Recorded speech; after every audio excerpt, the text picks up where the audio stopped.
petit garçon qui adorait la vie. Il se battait pour vivre. Valérie Daigle says her son Grégory was a happy child who loved playing with other kids. Grégory was diagnosed at birth with some neurological disabilities. He could not speak, eat, or walk on his own. But Daigle says that didn't stop him from enjoying a fulfilling life. Then, after a surgery to fix a shunt in his brain, Grégory's health started to decline. He caught an infection that spread quickly to the rest of his body. The 11-year-old was admitted to palliative care at a hospital in Sherbrooke. Because of a severe abscess in his abdomen, he couldn't eat or drink, and there were limits on how many painkillers he could receive. J'ai vu mon enfant souffrir plus que jamais à ce moment-là. Daigle says she wishes she had the choice to offer her son a dignified and pain-free death. Instead, she says she was forced to watch him die in agony for 7 weeks, as there was nothing the doctors could do to ease his pain. Je voyais mon petit bonhomme, j'avais beau le flatter, le rassurer du mieux que je pouvais, mais il avait mal. Fait qu'il a chigné. Weeks after his death, Daigle is calling for children who are terminally ill to have the right to medical assistance in dying. She says if all the medical professionals agree that the child has no chances of survival and they are visibly suffering, then parents should be able to make that decision.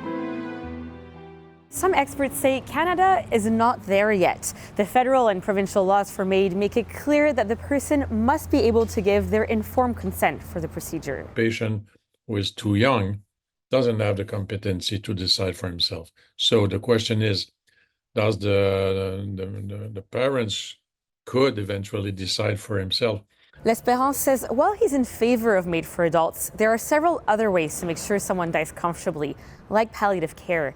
The CBC spoke to several experts who agree that MAID shouldn't be the first option. We really need to concentrate efforts on how do we improve palliative care. Carnevale says the quality of palliative care varies a lot depending on where you live in Canada. And in some rare cases, it doesn't work. There are children who are a real challenge to palliate well, and for whom medical aid in dying might have been a consideration. But then we really would have had to have additional mechanisms of protecting that vulnerability. There's also the question of who should be involved in the discussion. Last year, a parliamentary committee recommended that the federal government include minors whose death was reasonably foreseeable and who were deemed to have the capacity to make such a decision. Each human is different. Each set of circumstances is quite unique. And we need to be able to accept that we should have a certain leeway in making the best judgment calls we can to take that particular case into consideration and not just say, oh, you're under 18, so it's off. In 2021, a special commission in Quebec concluded that to be eligible for MAID, a person must be able to consent and be an adult. While the province is now moving to allow people to give advance consent, Quebec's minister responsible for the file says there's no consensus to go any further. Il est enfin tranquille, il n'y a plus de douleur, il est paisible, il est délivré de sa chaise de ses douleurs.